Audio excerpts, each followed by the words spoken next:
Wall Street Journal report reveals the origin of COVID-19 tied to Wuhan Institute of Virology. Dr. Fauci walked back from earlier remarks. United Kingdom is tracking a movement of 10% of the total population. How bad could that get? Take a look at another country.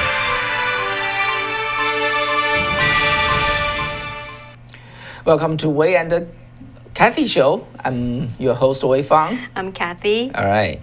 So let's take a look at the first piece of news, which has to do with the virus. And that has been always, debate, a different opinion, argument internationally or among academics about where indeed is the source of the virus. Is it from the wet market, from the nature, or from WIV, which now become a very, very famous place, Wuhan Institute of Virology. Mm-hmm. And so, Kathy, what is the most recent update, development? Right. Mm-hmm. So the Wall Street Journal on May 23rd reported, actually right now still a classified U.S. intelligence report. And it reported that some researchers of Wuhan Institute of Virology were seriously ill in November of 2019, which is 1 month earlier than the first case of COVID-19 was made public. So if you still remember, during the final stage of Trump administration, on January 15th, the then State Department released a fact report related to the COVID-19 pandemic, saying that the U.S. government has reason to believe that several researchers from the Wuhan Institute of Virology fell ill in the fall of 2019, and the first case of the new coronavirus patient was discovered shortly afterwards. And these research symptoms are similar to those of the new coronavirus and the ordinary seasonal disease. However, this Wall Street Journal report, saying that they have more specific details than what's published by the State Department. It not only provided the exact number of the researchers, 3 of them, who were sick, and in November 2019, and explained how, what's their symptom and the details of their visits to the hospital. And the Wall Street Journal said that these details will provide a new basis for the relevant parties to do a broader investigation into the laboratory leak, possibly, of the Wuhan Institute of Virology. So by now, actually, we would like to report to you that in some of the Chinese language media, including Sound of Hope, in early last year already reported this. So we can show a screenshot of Sound of Hope website on February 16th, 2020. Our reporter reported that there's a Twitter account called Financial Chill. It's just directed in translation from the Chinese.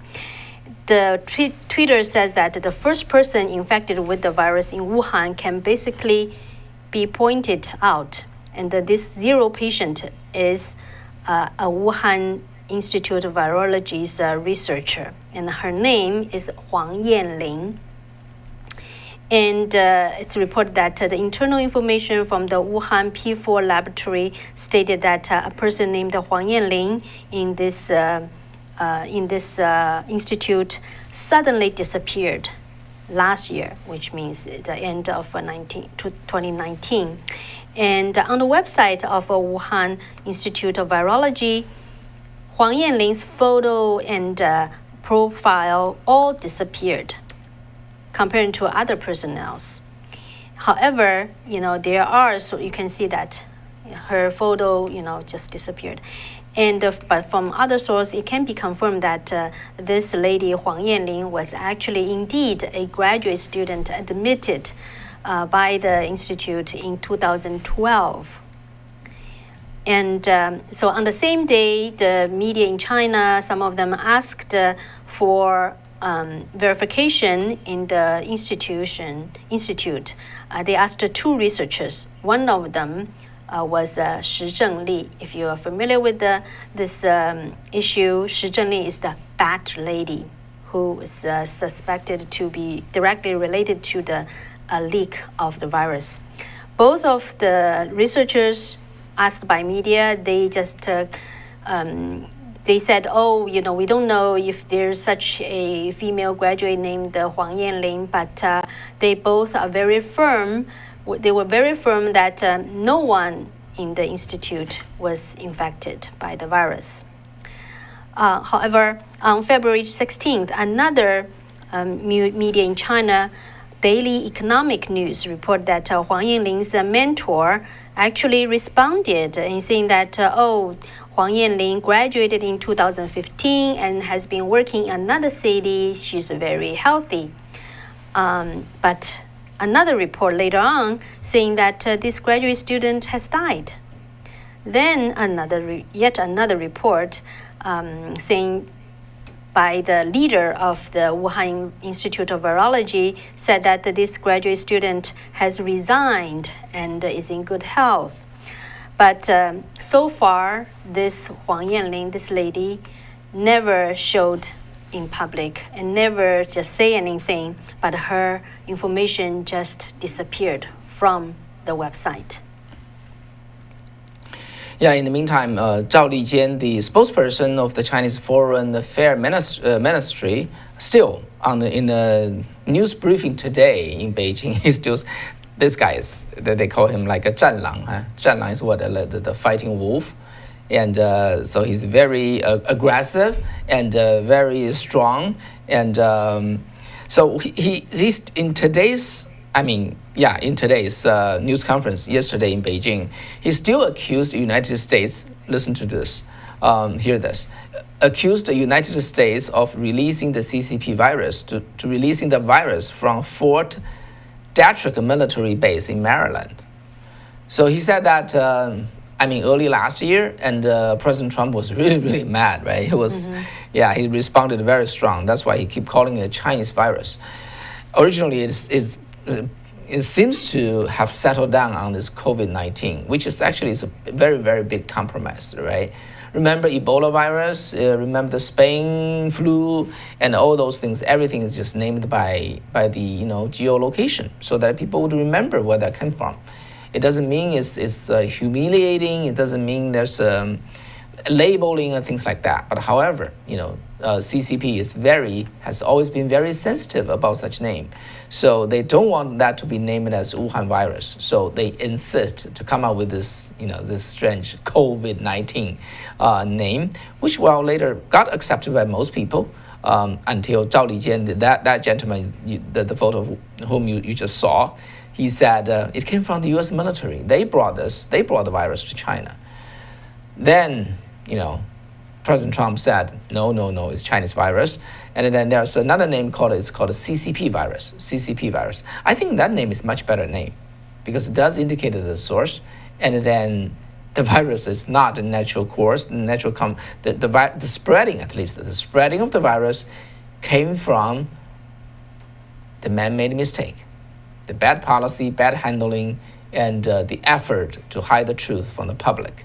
And then which triggered the spreading of this, fatal virus around the world. Yeah, but actually, just a couple of days ago, there was, very few news report, but one of our viewer actually noticed that and asked us to do some investigation on an organization is suing President Trump for calling the virus as a China virus and asked for, compensation.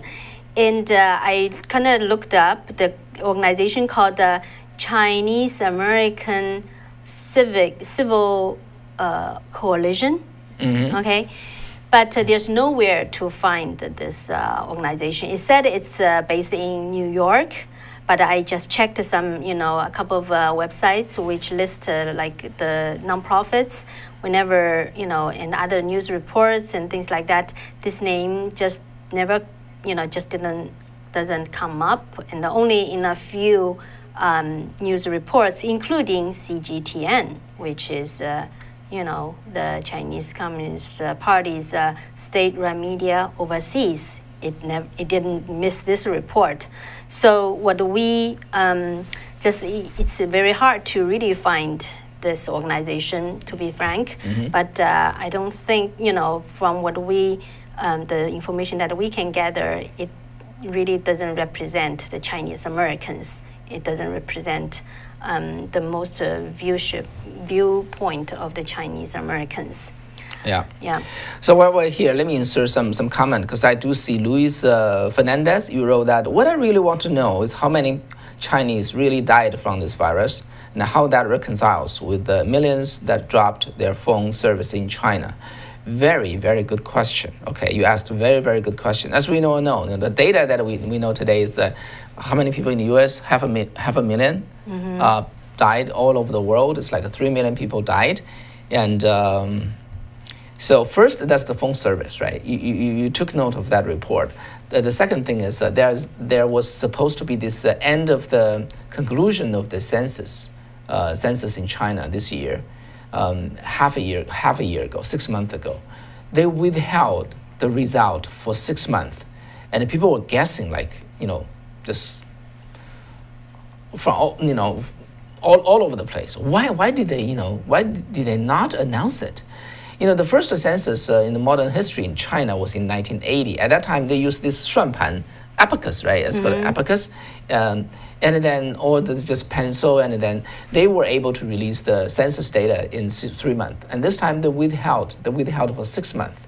And finally they came out, they said the population is 1.41 billion people, 1.41 billion people. But that contradicts with a lot of things. There's a scholar, a Chinese American scholar who came out and said they only have 1.28 billion. So they overstated 140 million people, and our information has this. I don't have the second source, okay? But let me just throw this out here for you. To leave the record. Folks, for the real number of deaths in China from the virus, nobody knows. Okay, there's no independent party. There's no independent media. There's no independent. Watchdog and nothing like that. The party has everything. People died, nobody knows. There's no place to validate that. So the reason of the census being delayed is because they were so shocked how many people passed away in this virus. The Chinese official number in the Wuhan, remember the source of that? Actually, I happen to be Wuhan is where I come from.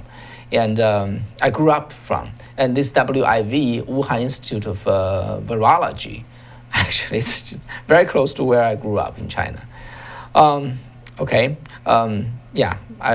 don't feel too proud about that, but I do. I was indeed very familiar with all the surroundings there. So my source told me that they were really shocked at how many people died. As high as 200 million people could have passed away. Okay, I won't present this as a piece of news, but let's just keep things in mind. In the future, we'll come back and compare to what I said today.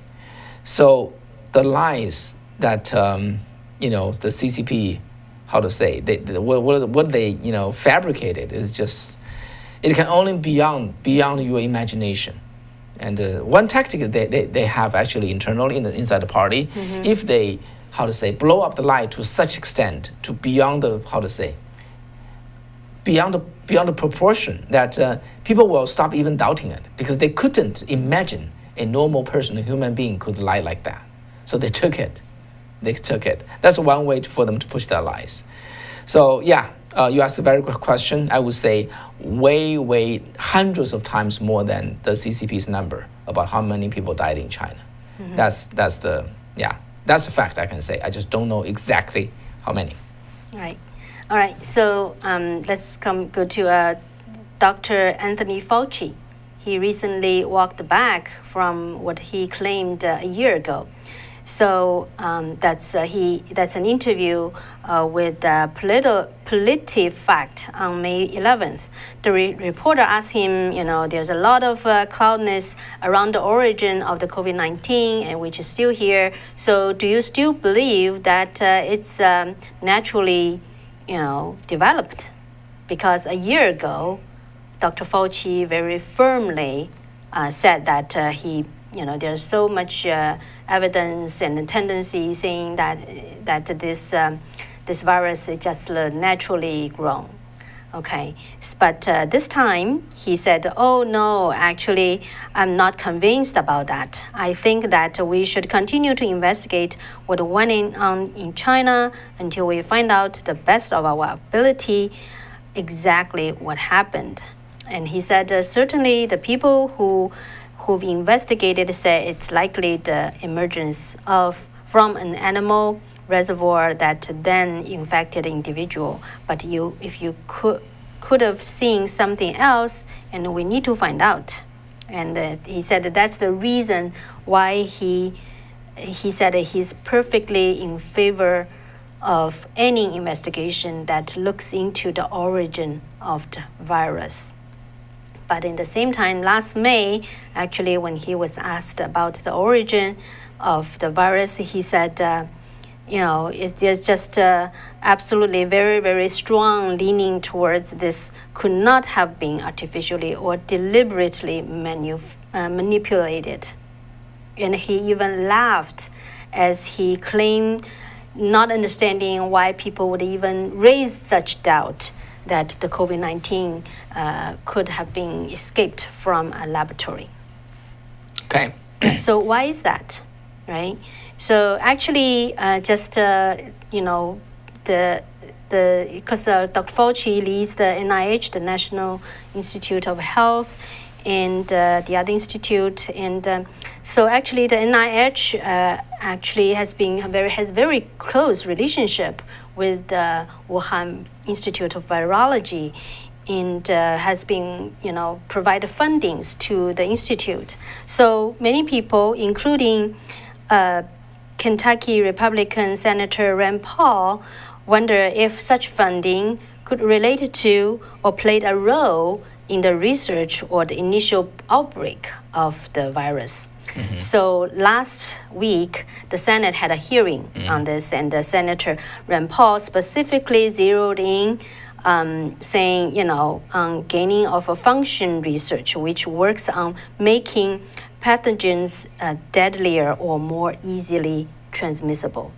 So he specifically asked Dr. Fauci if he would say that the COVID-19 virus could not have occurred in the laboratory. And at that time, Fauci responded, "I don't have any accounting of what Chinese may have done, and I'm fully in favor of any further investigation of what went on in China," which he said the same thing in the later, in the interview. But he said, however, I will repeat again, the NIH and the NIAID, which he also leads, the National Institute of Allergy and Infectious Diseases, categorically has not funded gain of function research to be conducted in the Wuhan Institute of Virology. So he tried to just, keep a distance from that. But this has to be seen, right? Mm-hmm. Mm-hmm. Okay, and let's move on to the next topic. Every nation is taking their measure to counter this virus, including pushing for the vaccination. And the most recent news is from the UK. The researchers at Oxford University for an organization called a Spy-B. That's a subgroup of a British government's, it's called a Sage Quango, okay? They admit that they monitor the behavioral changes of vaccinated Britons through the core data records with corresponding location observations. Okay, so basically what they did is they've been just monitoring about 10% of the British population. We're talking about what, millions of people, right? It's like 70, I know, 50, yeah, I think 50 million people population there. So we're talking about they're monitoring 5 million people every day, and they are able to observe and conclude that how many people getting the vaccination at any particular time. All right. Wow.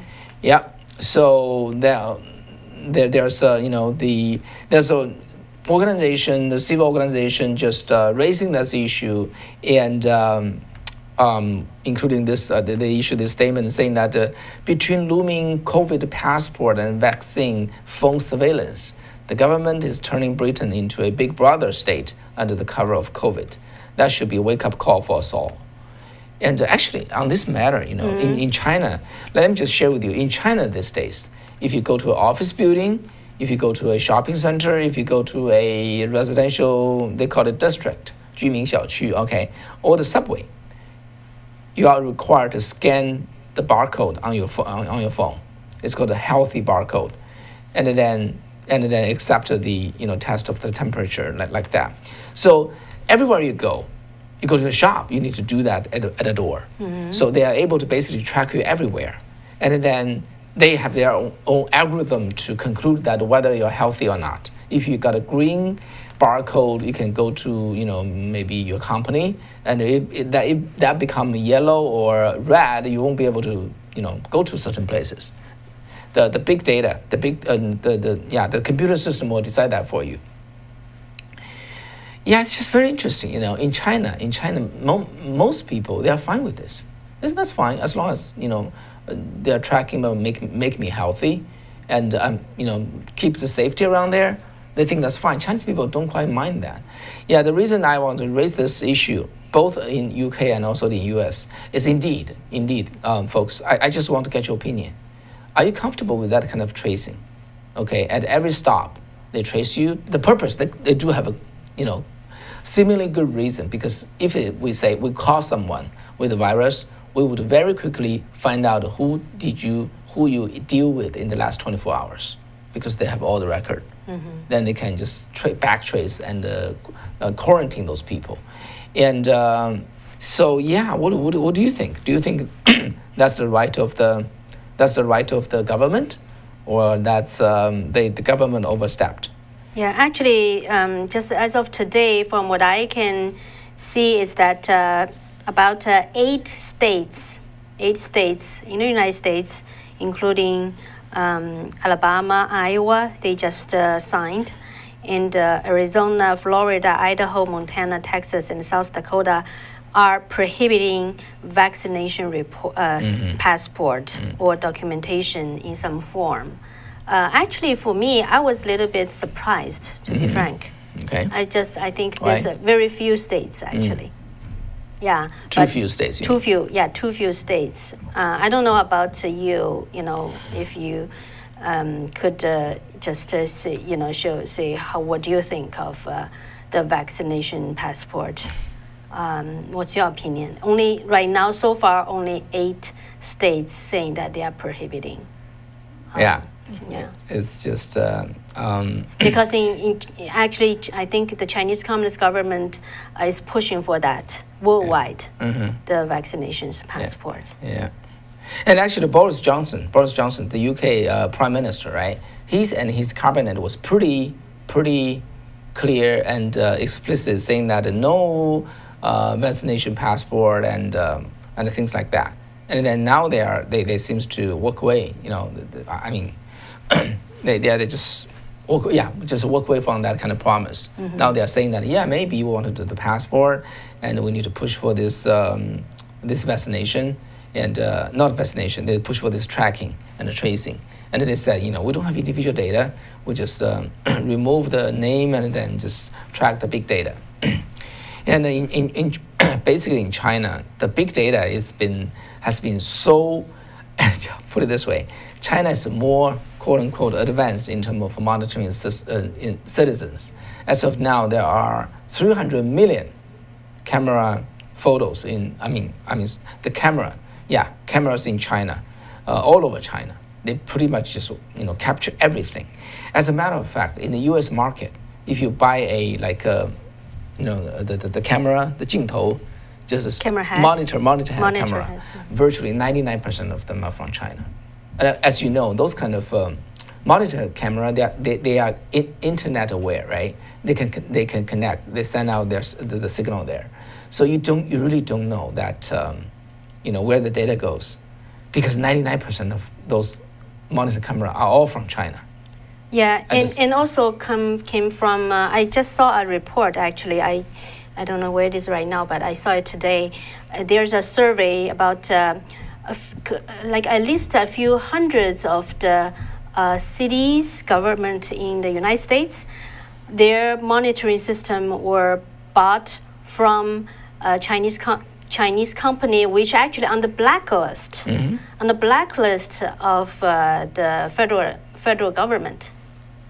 So obviously, it's either because of the ignorance of the local government, they don't know about this, or for some reason they just insist to buy those devices came from Chinese Communist regime. Yeah.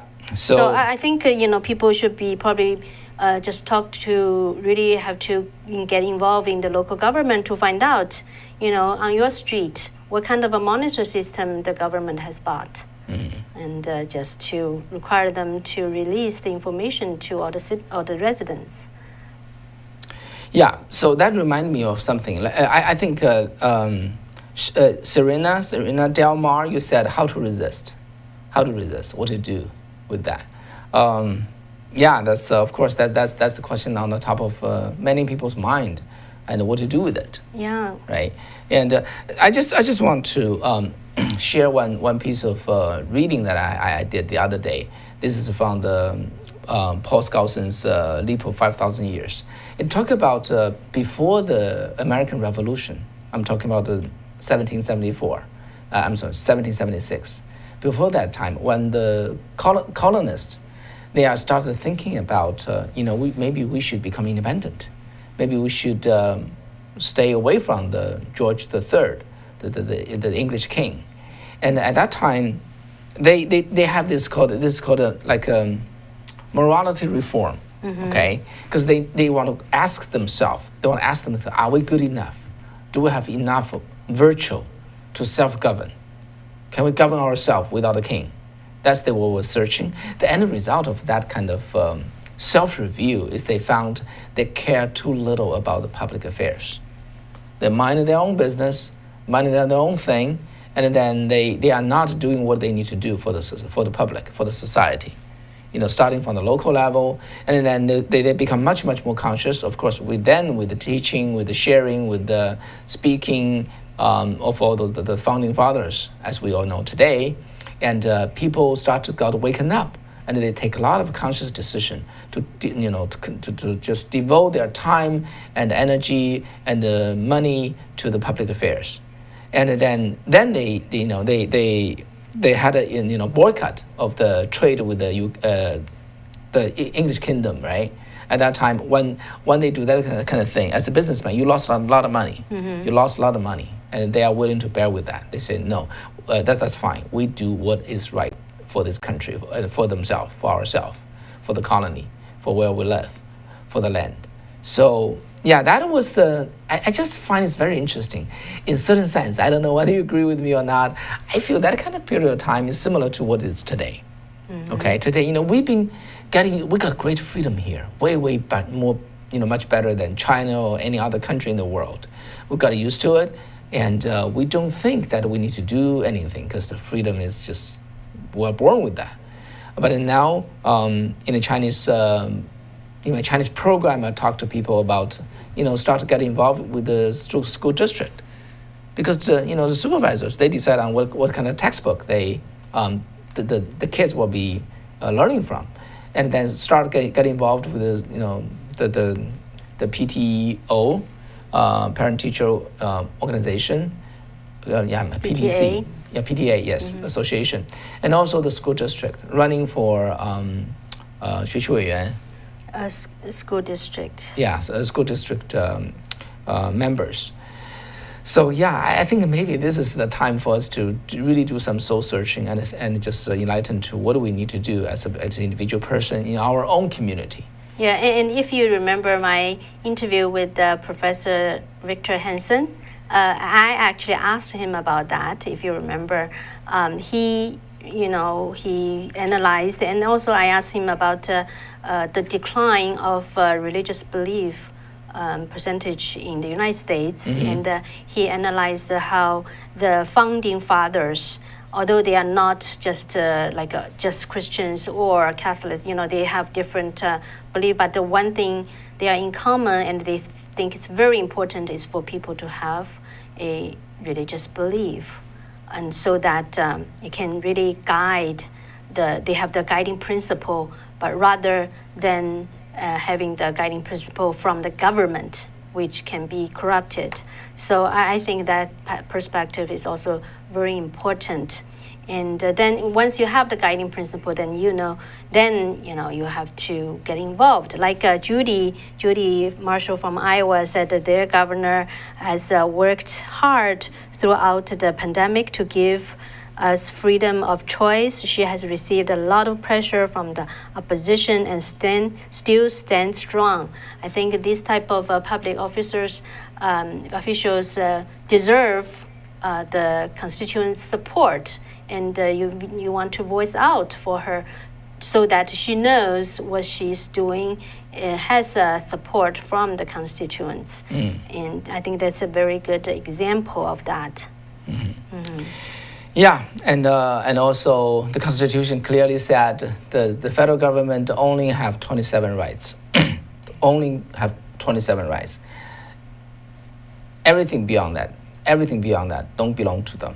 It only belong to the people. And the government is our servant, and that's the design of the Constitution. So we as citizens, we are the servant of this nation, right?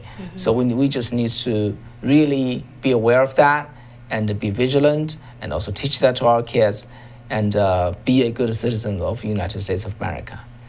If everybody does that, I think we'll have our country back. Okay. We does not have a joke today. Yeah, but maybe we can just review the Chinese words that I taught you the other day. Still remember how to say the United States in Chinese? Do you still remember? You probably remember the meaning if you watched that show, right? 美国 actually in Chinese is a beautiful country, right? Yeah, can you believe it? It's indeed that's the literal translation. 美 came from, of course, America, right? America. They picked that name, and then 国 means country. Yeah, but Mei really means in beautiful. Chinese, yeah, the character in Chinese language is called beautiful. The beautiful nation is how Chinese call, United States America. Yeah, and the first word we taught you is 自由, freedom and liberty. So 美国自由, let's keep the freedom and liberty of our beautiful country. Yeah, let's keep 自由 in 美国. All right. Okay. Thank you for staying with us. Please, press the likes and make sure you are subscribed. So one way is to really unsubscribe and subscribe again, because we have heard so many of you just said that as long as we are here, we still try to get more viewers and more viewership if possible. So any of your help can achieve that. We'd much appreciate it, so that our show can be seen by more people. Yeah, and we're also developing the technology, and we'll make announcement when that comes along, and so we are doing what we can, and hope everybody will do what he or she can. All right. Thank you. Good night. Thank you. Yeah. Take care. Take care. 美国自由。自由美国。拜拜。拜拜。